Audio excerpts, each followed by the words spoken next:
बिस्मिल्लाहिर्रहमानिर्रहीम। अस्सलाम वालेकुम डियर लिसनर्स, उम्मीद है आप बखैर आफियत से बहुत अच्छे होंगे, खुश रहिए। आज की इस प्रपोजिशन में मैं आपको बाय का यूज़ बताऊंगा कि मुख्तलिफ यूजेज ऑफ बाय है। बाय को आप किस जगह पे कैसे इस्तेमाल करते हैं। तो स्टेप बाय स्टेप अक्सर बच्चे जो हैं वो अगर समझना चाहें आप देख के भी समझ सकते हैं। बाकी क्लैरिफिकेशन आपको मैं इंशाल्लाह ताला साथ कवर करने की कोशिश करूंगा। देखिए, सबसे पहले पैसिव वॉइस का यूज़ है। पैसिव वॉइस ऑलरेडी मैं आपको लेक्चर में कवर करके बता चुका हूँ। मैं डिटेल से मैंने मुख्तलिफ लेक्चर में पैसिव को पूरी डिटेल के साथ कवर किया है कि आप पैसिव की सेंटेंस का कैसे बनाते हैं। और जो बच्चे आपको पता है जो 9th में पढ़ के आते हैं पैसिव में, उसमें आप बाय का यूज़ करते हैं। एक तो बाय का यूज़ पैसिव में किया जाता है कि कोई काम किसी डूअर को बताने के लिए the work is done by by by home, किसने ये काम किया है। पैसिव में बाय का इस्तेमाल किया जाता है। The glass is broken by the boy, इस ग्लास को तोड़ा गया, किसने तोड़ा है, बाय द बॉय, लड़के ने। तो एक पैसिव में इसका बाय का इस्तेमाल किया जाता है। और पैसिव में मैं इसमें डिटेल में नहीं बताऊंगा, मैं डिटेल से आपको पैसिव की तरफ लेके नहीं जाऊंगा। सिर्फ इतना बता रहा हूँ कि पैसिव में बाय का यूज किया जाता है। बाकी पैसिव वॉइस जिनको आते हैं उन बच्चों को तो अच्छी तरह समझ आएगा। जिनको पैसिव वॉइस नहीं आते, आप काइंडली अगर आप ग्रामर को समझना चाहते हैं तो सबसे पहले आप पैसिव को समझें, पैसिव को सुने। पैसिव में ऑलरेडी मैंने सारे लेक्चर अपलोड किए हुए हैं, डिटेल के साथ मैंने पैसिव को आपको समझाया हुआ है। तो ये मेरा बाय का सबसे पहला यूज़ है कि मैं बाय को पैसिव में यूज़ करते हैं। पैसिव वॉइस, एक्टिव वॉइस आपको पता है, दोनों को कवर मैंने किया हुआ है। तो पहला बाय का यूज़ है कि मैं इसे पैसिव वॉइस में यूज़ किया जाता है। दूसरा बाय का यूज़ है टू शो मीन्स या वे। कोई चीज़ अगर ली गई है तो कहाँ से ली गई है, कोई चीज़ अगर भेजी गई तो कहाँ से भेजी गई है, कोई चीज़ अगर आई है तो कहाँ से आई है। जैसे देखें, टू शो मीन्स जरिया बताया जाएगा आपको, ठीक है। I received letter by post, received letter, मैंने एक लेटर रिसीव किया है। कैसे रिसीव किया है, बाय पोस्ट। मैं एक मीन बता रहा हूँ, मैं एक जरिया बता रहा हूँ, मैं एक रास्ता बता रहा हूँ कि ये चीज़ अगर मुझे मिली है, लेटर अगर मुझे मिला है तो कहाँ से मिला है, इसका जरिया कौन सा था, वो जरिया इसका पोस्ट ऑफिस था। तो किसी चीज़ का सोर्स बताने के लिए, किसी चीज़ का जरिया बताने के लिए कि कोई चीज़ आई है तो कहाँ से आई है, किसके जरिए आई है, तो उसका जरिया जो बताया जाता है वो बाय के साथ बताया जाता है, ठीक है। अब ये इसका दूसरा यूज़ है। तीसरा यूज़ ट्रैवलिंग के लिए।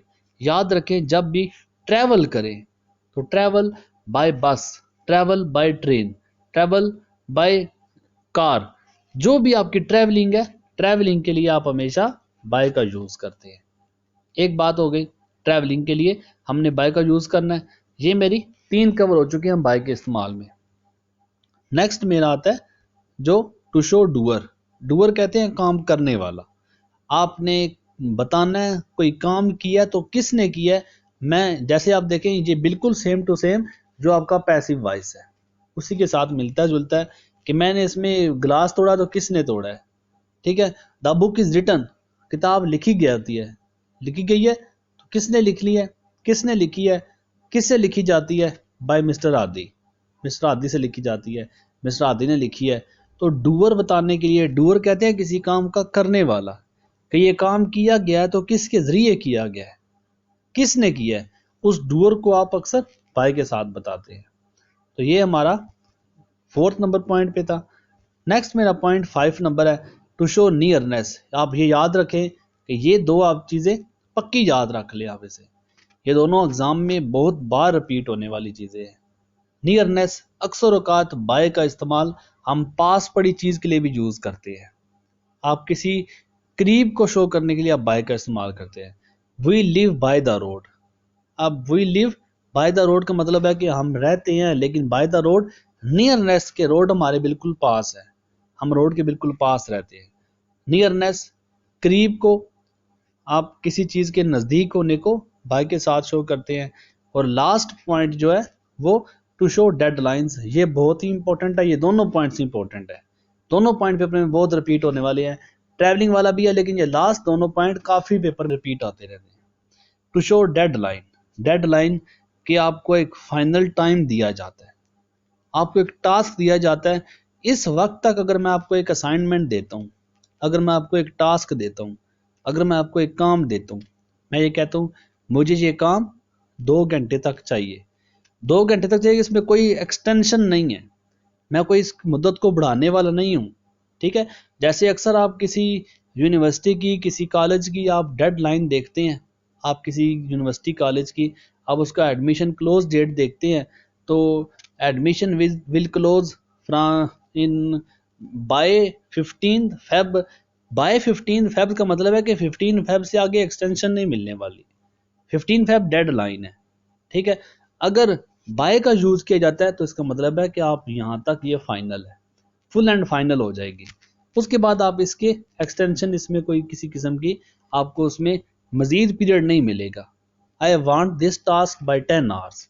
अब एक डेड लाइन है, 10 घंटे हैं आपके पास, 10 घंटे में मुझे ये काम करना है, 10 घंटे में मुझे ये काम आपने करके देना है। आप एक डेड लाइन देते हैं, 10 घंटे से ना एक सेकंड आगे है ना एक मिनट आगे है। ये है इसकी डेडलाइन को जब भी शो किया जाता है आप उसे बाय के साथ शो करते हैं। ठीक है, ये थी मेरे बाय का यूजेज। आप स्टेप बाय स्टेप चलेंगे, स्टेप बाय स्टेप आप समझेंगे, आप चाहे इसको दोबारा रिवाइज करें, चाहे आप इसी बातों को दोबारा सुने, तो इंशाल्लाह ताला आप दोबारा बाय में कभी कंफ्यूज नहीं होंगे। उम्मीद है आपको बाय में जो बातें बताई हैं आप उसे ज़हन नशीं रखेंगे और दोबारा कभी भी बाय में आप कभी मिस्टेक नहीं करेंगे। और ख़ास तौर पे मैं जाते जाते आपको बता दूं कि ये लास्ट 2 जो है वो काफ़ी इंपॉर्टेंट है। ये 3 जो है ये अक्सर पेपर में रिपीट होते रहते हैं, इनको आप अच्छी तरह ज़हन नशीन रखें। नेक्स्ट टाइम जब भी एग्ज़ाम दें आप इन तीनों को, बाकी सबको भी, लेकिन इन तीनों पे ख़ास फोकस रखें कि मैंने बताया आपको कि ये पेपर में अक्सर रिपीट होते रहते हैं। दुआओं में याद रखिए। अल्लाह हाफिज़।